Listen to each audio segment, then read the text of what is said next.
The legendary superhero Godzilla and Jenna of the Jungle fighting evil. You can take him! The Godzilla Power Hour. Then the Fantastic Four, the greatest of comic book heroes. Saturday morning's a great place to be, starting September 9th on NBC.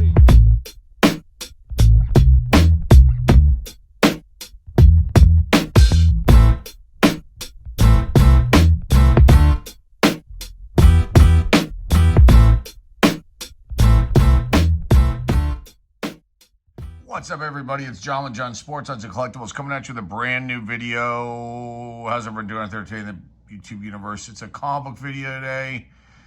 Got 3 books here that I picked up, and then one from my collection at the end here. This first one is badass. No question about it. It's Marvel 2-in-1, issue number 40. They're all Bronze Age books, these pickups, but just way, way cool. Marvel 2-in-1, issue number 40, presents The Thing and Black Panther, T'Challa and The Thing live at Carnegie Hall versus a deadly vampire. The story is called Conjure Night.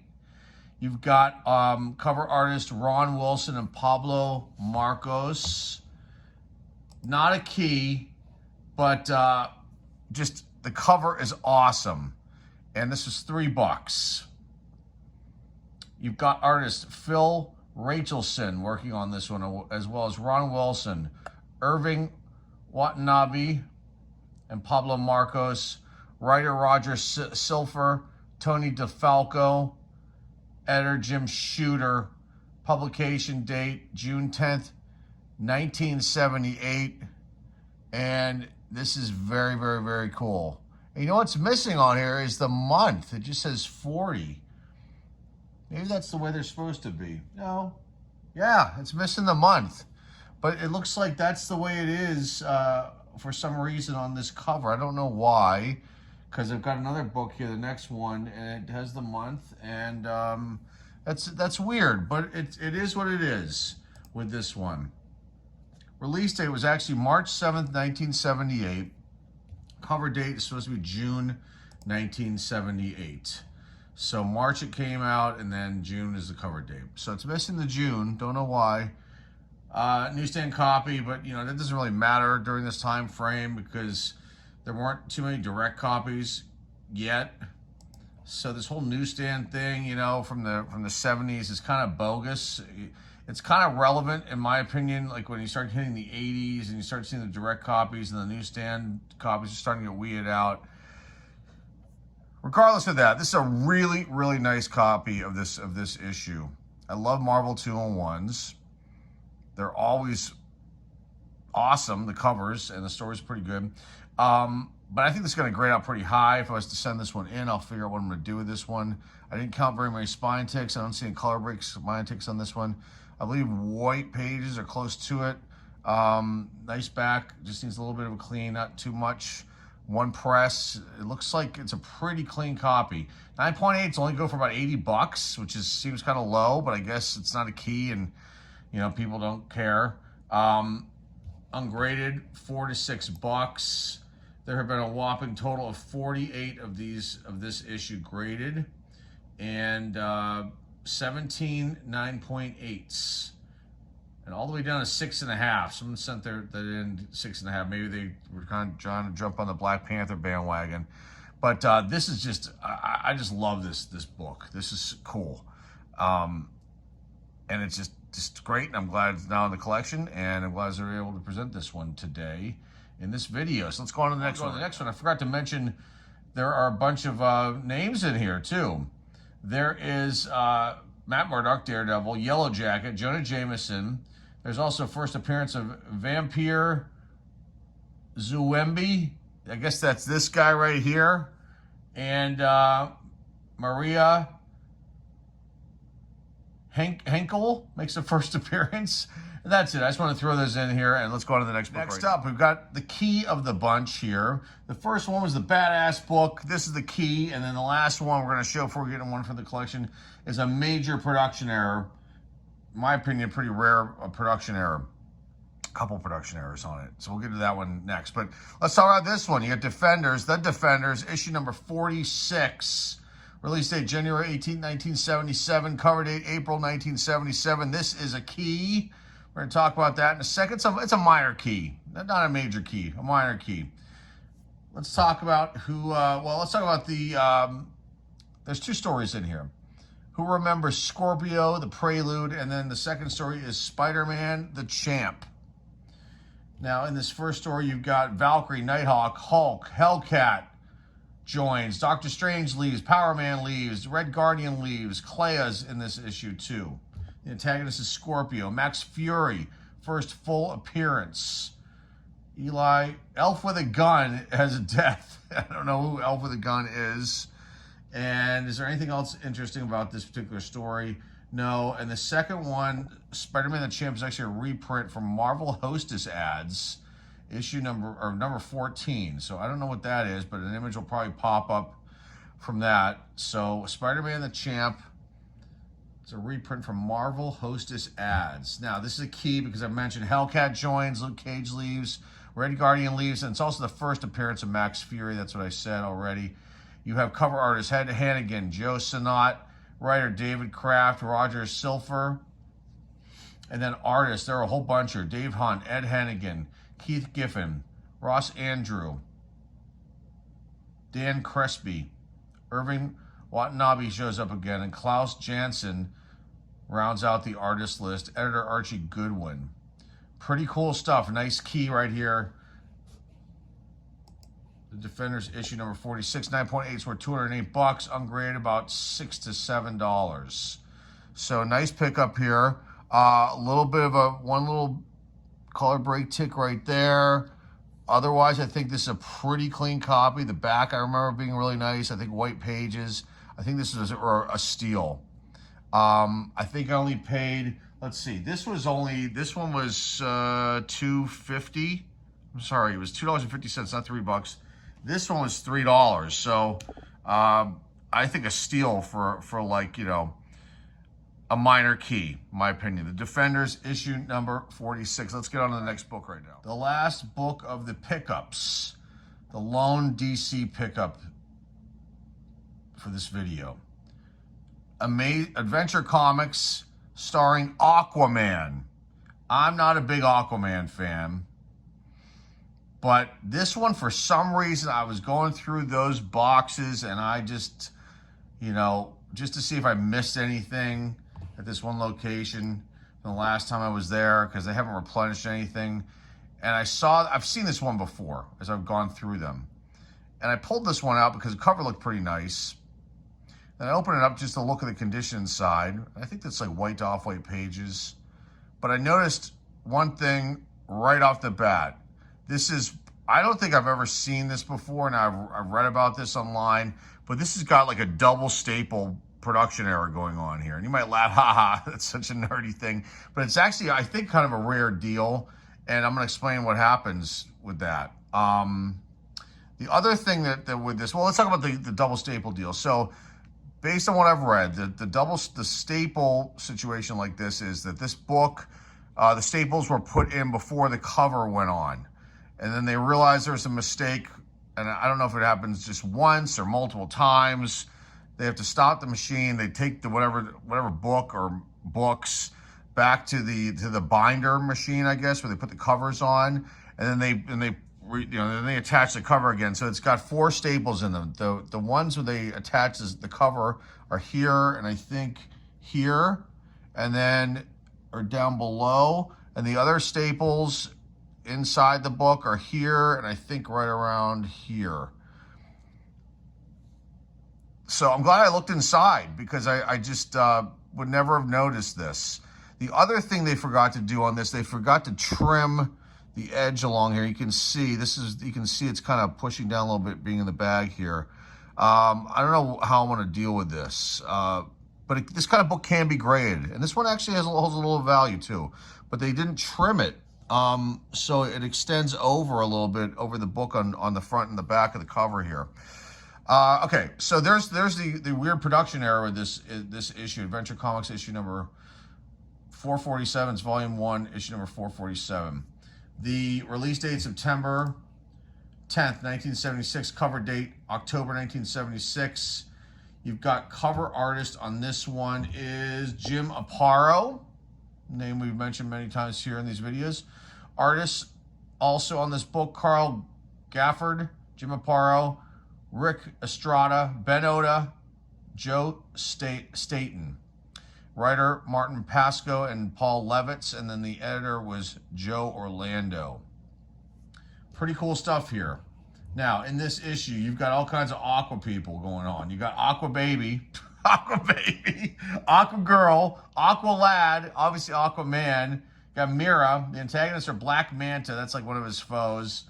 Fishermen are antagonists, and also Karshawn.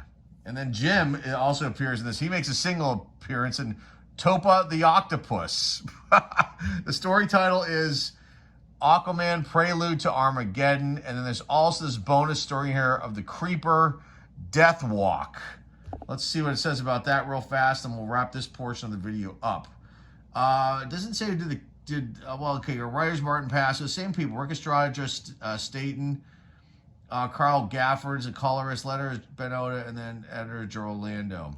And then the Creeper one, Creeper story here. Is there anybody important? Vernon Maddox makes a final appearance. He dies. Manford, some kind of mannequin. Oh, like a mannequin that's controlled by your psyche. He makes a final appearance. Manfred. And then the Creeper's in here, and Dr. Joan Russell's supporting character. Okay, Prelude to Armageddon is reprinted in Aquaman Death of a Prince. So they reprinted that story in a later issue of Aquaman.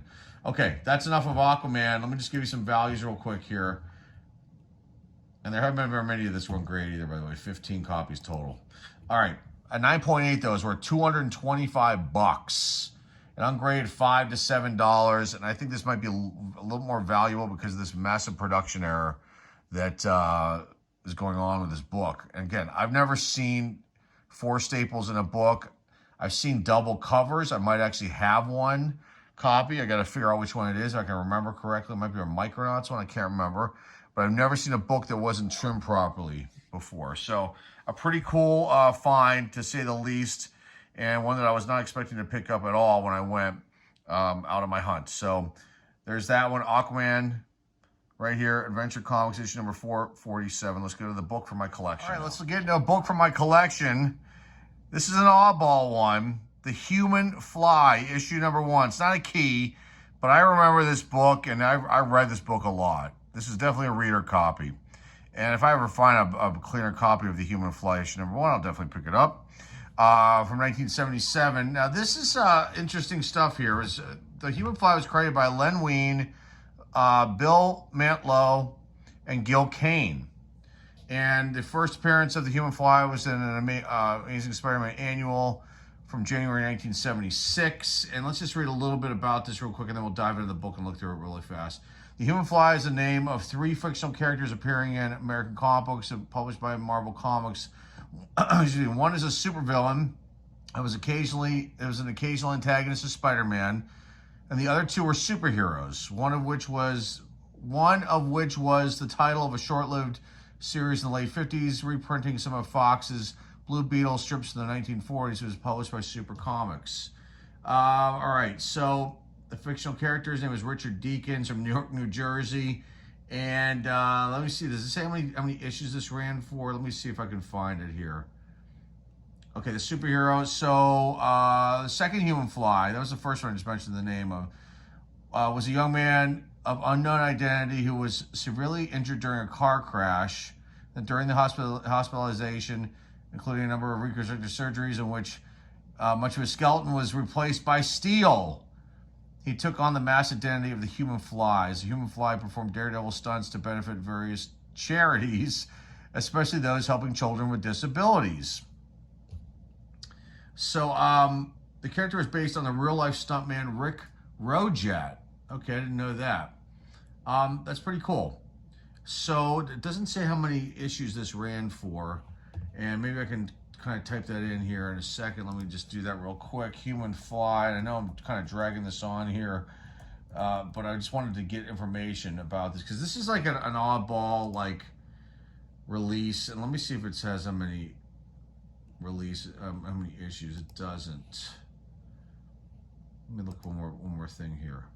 Is this it? Here it is. Okay. So there were a total of 19 issues of this book.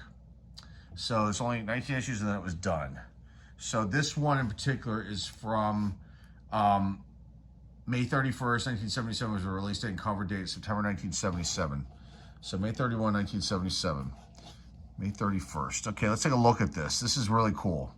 And I think I probably got this because I love Daredevil. And to me, this was like, I thought, oh, this could be like the new Daredevil. Death Walk is a story. It's only one story. And you've got on this book, Al Milgrom is the cover artist. Marie Severin is one of the other artists, along with L. Lee, Elias, Joe Rosen. Bill Mantillo was the writer, and the editor was Archie Goodwin. Okay, let's get into this book and just take a look at it real quick. So you got off-white pages here. Maybe they're white. Okay, when I film these, it's usually it's nighttime now, and the lighting's different in the house. So those white pages look off-white, and when I wake up the next day and I go and look, they look white. So it's hard to tell, but you know, pretty cool artwork. It's got this like scepter thing carries around. There's the classified ad, super prizes ad.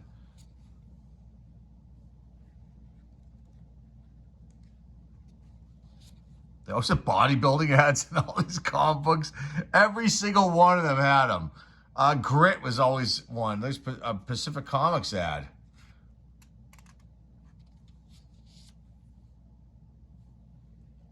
I said maybe they're giving the origin story here of this.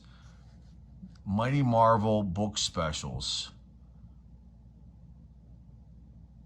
Pretty cool stuff right there. And then the BB gun ads, you'd see those a lot back in the day in these kind of comic books. There's is it Peter Parker? It is. Spider-Man.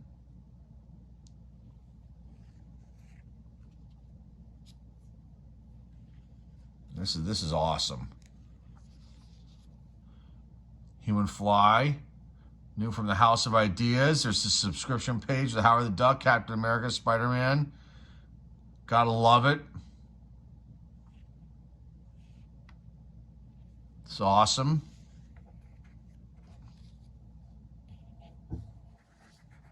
So they put the different ads in here and different placements. This is usually on the inside cover, the little toy ad, and another bodybuilding ad.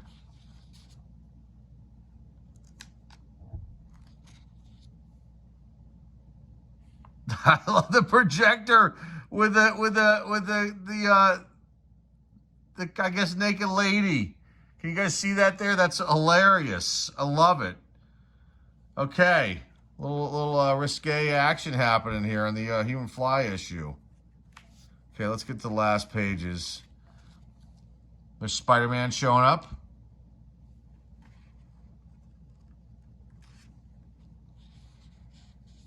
The Bullpen Bulletins page.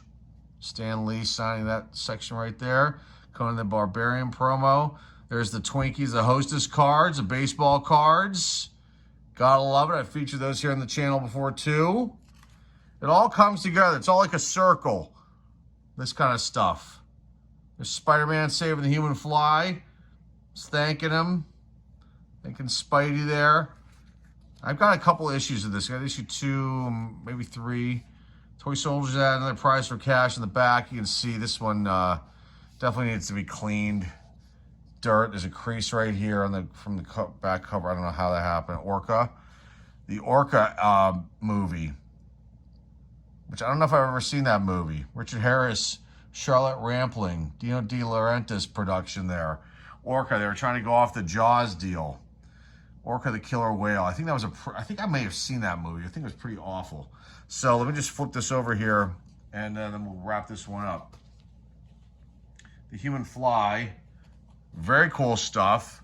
Let's put these 3 books up, and then we'll wrap this one up. This was fun.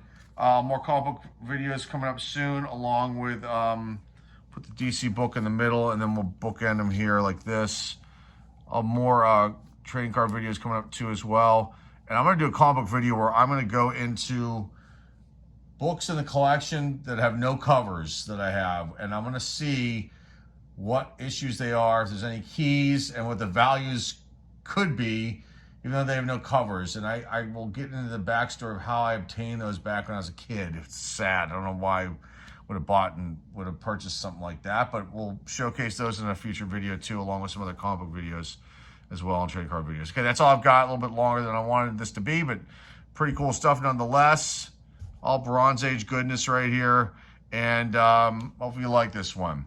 So remember, if you're new here and you like what you see and hear here, please hit the subscribe button. Love to have you on board. Numbers starting to slowly tick up, like I keep saying. It's nice to see that. Nice to see the thumbs up happening again too, and people are starting to comment once again as well.